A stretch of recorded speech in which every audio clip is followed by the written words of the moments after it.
The scene that changed Kung Fu Panda is this one. A moment of optimism against the obvious hurdle this whole movie has been about. How on earth does a panda become a master of Kung Fu? I never got around to seeing the sequels of this movie, and oddly enough, I'm not even sure if I even ever finished this one. I only remember seeing the first half in school classes all the time, or something like that. But nevertheless, we're here. Thanks, Sean Holiday, for technically a suggestion. Pitch more ideas for scene breakdowns on our Discord. We don't get many. And in case you too are a little rusty on the Kung Fu Panda plot up to this story beat, here it is. Po is a panda and seemingly highlighted as the next dragon warrior by accident. But with clear drive and a go-ahead from Master Oogway, Po is crammed through all sorts of trainings in preparation for Tai Lung's evil return. And he is failing at every step, missing the social cues and the physical. It's honestly quite a sad watch for the first hour of this film as you just watch a guy consistently and constantly taking L's. That is until we come to a revelation on the Po front. Look at you. In classic cartoony fashion, Po defies all logic and awakens a secret strength whenever the end goal is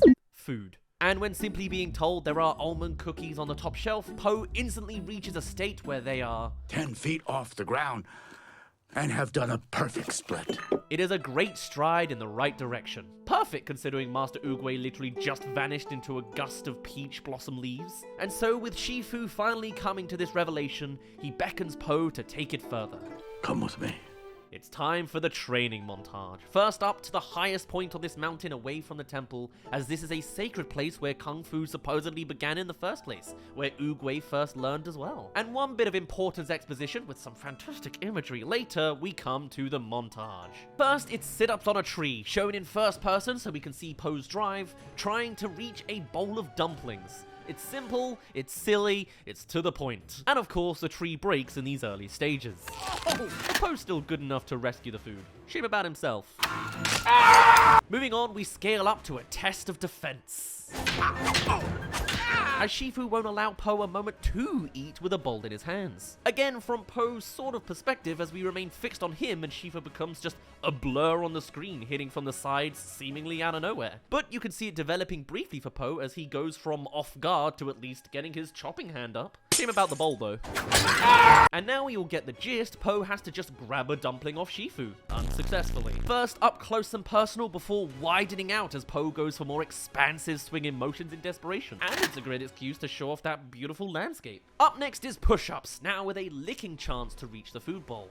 Dude doesn't even seem to notice the hot coal at his stomach. And also, it's evening now. Time is passing. Atop the very peak, we have a balancing trick now, glowing in that sunset aura very briefly shown before we swipe away to our next scene, with a little pizzazz in the transition. It's the whipping again, but this time Po is readier, able to kick deflect a few hits before one good gut punch takes him out of commission. The food is always safe though. That's nice. And though Po is improving, he's not perfect yet. Here's a shot with no food at all, but Po now has the choreography locked down. Are we sure this isn't just an excuse to bring out stunning environments? Push-ups have become finger pushings in the misty morning, and right after Shifu looks on acceptingly, we're back into the whipping action. But by this evening, in the glowing gold aura, Po can now hold his own little by little until we come to a full-on traditional layout of several bamboo-y backgrounds and harsh colors. Po now saturated in blues and reds before the panel splits out into three for multiple angles and just some choreography on the side ones, and the middle panel expands and spins around from the bird's eye view as other panels roll in like this classic sunset mountaintop composition. Whoa! That certainly went everywhere all at once for a second, but it is a fantastic display of fan service to the aesthetic they're going for, what with traditional Eastern art imagery now animated into moving panels like this. And with all that burst of training over, we settle onto one final test with a slow cross-dissolve onto a bowl full of dumplings, as Shifu comes in with his offer. After you, Panda. Of course, after everything we've seen, Po is suspicious, camera wide out, almost expecting something big to catch us off guard again. I vowed to train you, and you have been trained. You are free to eat. And yet, Shifu continues onwards, sitting settled up on yet another jaw-dropping landscape. More sunset glow, up a mountaintop that breaches even beyond the clouds. An absolutely mythical place. Enjoy. Keeping on guard and refusing to settle down like Shifu has, it's kind of funny how Po refuses to move, conserving energy where he can. Hey! But you knew it was coming. Also, I just have to point out, since it is from this moment, this particular frame you might have seen online before. A beautiful hidden gem of an Easter egg the animator snuck in there. I wish this was more of a common thing, to be honest, just funky frames. Remember this other one as well? Oh, I love it. Shifu's even looking directly at the audience here. Of course, there's one final test. I said you are free to eat. Have a dumpling. And he's taunting him too. And of course, Po, being the dumbass he is, continues unknowingly. Hey! This time with an aerial kick for a bit of variety and a very gloating chewing face. Po finally gets it now, and so the music is ready to kick in. You are free to eat. The camera dramatically turning around Po's face as the drums start to beat in as he's starting to get serious. And in the first move, the camera pans up as Po's attempt to scatter the dumplings fails as Shifu can just scoff them all there, leaving one final one. Now with a bird's eye view as the flying dumpling becomes the center of attention. And then, in a pretty simple slow-mo shot, it's taken from under Po's nose, literally. This isn't too fancy a camera trick, probably because this isn't too advanced of a technique from Po. Dude just tried to catch it with his mouth with no interruptions? What did he think was gonna happen? But though Po should have been defeated in one fell swoop, that's not the point, and Shifu kept the dumpling around for its true purpose, a proper fight. And clearly, Po is ready to fight for it. Welcome to the halfway mark, so if you haven't already, subscribe. Or if you're really invested in what I do, I have now set up YouTube memberships. It's entirely optional, but rewards I am sending out give you early access to all of our videos as they're usually unlisted for a while in a backlog. You'll also be invited to our Discord subclub where you can influence what thumbnails we go for, because I make too damn many. I've set it up for as low as I can go at less than £1 per membership, and it's a small way of directly supporting the channel. Again, entirely optional, but if you go for it, I would super appreciate it. Alright, bye. It's a chopstick battle, keeping it small scale for the early beats, and it's an interesting new dynamic of a battle. Cartoony goodness and still entertaining. But now we're done with this frame within a frame from the bowl shot, it's time to scale up. As now the bowl itself is part of the action, redirected this way and that way by Shifu to deflect from Po, and finishing off with a dramatic zoom in of both of their close-ups as it becomes a battle of wits for a moment. One seemingly more confident than the other, but Po is still determined despite it anyway. As it now becomes a game of shuffling cups, a new way to outwit your opponent in battle, as well as a good bit of foreshadowing for the final fight, as this very same technique will be coming back later against Tai Lung. Ironically, this final test of reaching a single dumpling will be thematically reflected as Po becomes the deflector over the Dragon Scroll later. By then, the student would have become the master of this very dynamic. Very cool. Anyway, Po successfully catches the thing, something that can't exactly be said for Tai Lung later, and it's celebrated with a little score beat too. And of course that woo. But Shifu isn't done yet. Still close up with a face of confidence, as he is the more dexterous with the pair of utensils, and even taking it further beyond the chopsticks now with his physical fingers. It's another step in the classic case of scaling up. First from dumpling to chopstick to bowl to fingers themselves. And as Po is forced more off the frame and off of the table, he chooses to expand the battlefield himself. Jumping back out to a bird's eye view of the whole table as Po darts the bowls to the side. And again, a stepped back wide angle as he hits the soul dumpling in the air. Only for Shifu to similarly retaliate with... Now reaching boundaries of the battlefield we haven't touched before, far beyond the tops of both of them. It's time to get moving for that prize. Of course, now presented in a newly heightened camera shot looking down on the two of them.